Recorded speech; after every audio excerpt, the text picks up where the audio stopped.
بسم اللہ الرحمن الرحیم۔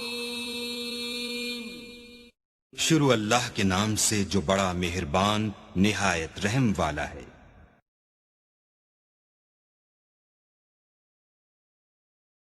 تمام انبیاء کی طرف سے جو ماضی میں گزرے ہیں ایک ضرب المثل کے طور پہ بات موجود ہے، اور یہ بات میرے اور آپ کے آقا و مولا نے ہمیں پہنچائی، اور وہ یہ کہ اذا لم تستحِ فاصنع ما شئت، جب تیرے میں حیا باقی نہ رہے تو جو چاہے کر۔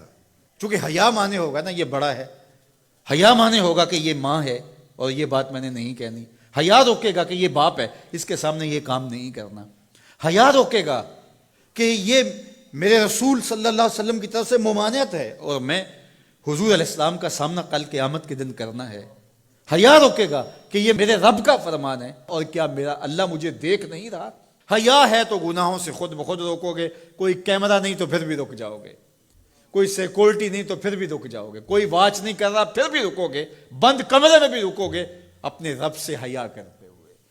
لیکن اگر رب سے حیا نہیں ہوگا، اس کے رسول سے حیا نہیں ہوگا، تو پھر جو مرضی کرو، پھر تمہیں نہ کوئی کیمرہ روک سکتا ہے، نہ باپ روک سکتا ہے، نہ ماں روک سکتی ہے، نہ بڑا بھائی روک سکتا ہے، کوئی نہیں روک سکتا تمہیں جب تمہارے اندر حیا نہیں ہے۔ حیا ہوگا تو پھر گناہوں سے خود بخود بچتے چلے جاؤ گے، برے اعمال سے بچتے چلے جاؤ گے، بد اخلاقی سے بچو گے، زبان سے جملہ نکالنے سے قبل سوچو گے کہ یہ جملہ مناسب نہیں ہے تو میں اس کو کبھی بھی نہیں بول سکتا، اس لیے کہ حیا مانے ہو جائے گا اور طبیعتوں کے اندر ایک نور پیدا ہوتا چلا جائے گا، اور یہ پردہ جب اٹھ گیا اور یہ ڈر جب ختم ہو گیا تو پھر راستے صاف ہو جاتے ہیں، جو مرضی کرتا رہو، پھر کوئی پرواہ نہیں ہوتی ہے۔ مدینہ المنورہ میں صحابہ تشریف فرما تھے کہ ایک خاتون گزری، سیاہ رنگت، حبشی نژاد، تو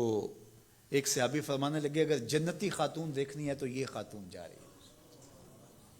تو پوچھا کہ یہ کیسے؟ کہا ایک دن یہ خاتون حضور کے پاس آئی اور اس نے کہا حضور مجھے مرگی کے دورے پڑتے ہیں تو میرے لیے دعا کر دیجئے کہ اس مرض سے مجھے نجات ملے۔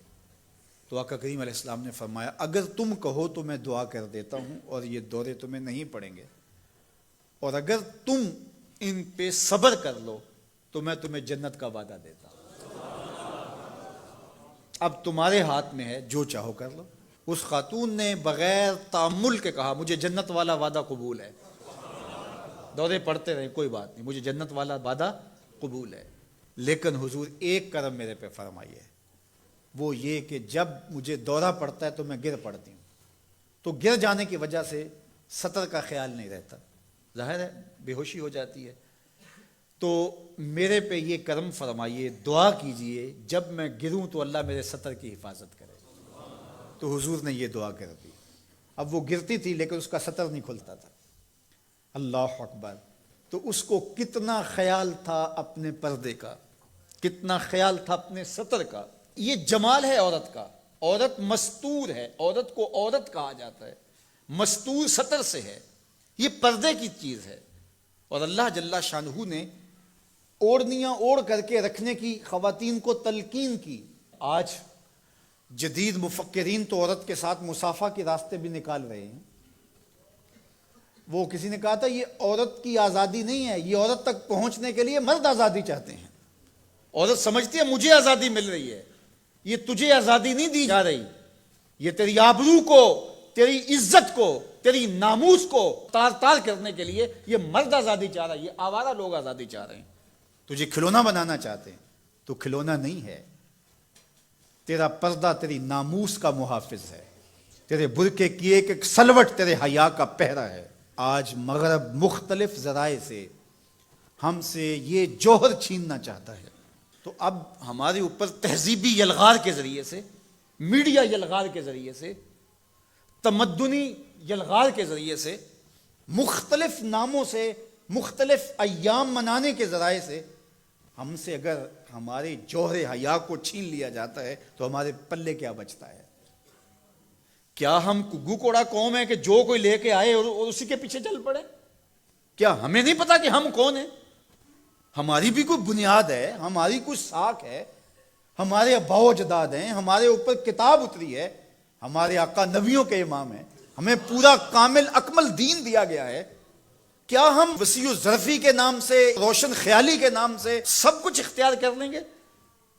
یا ہمیں سوچنا پڑے گا کہ ہمارے دین کی شناخت کیا ہے؟ تو میرے حضور نے فرمایا ہر دین کی ایک الگ شناخت، الگ پہچان اور نمایاں نشان اور علامت ہوتی ہے. اسلام کی وہ نمایاں علامت حیا ہے.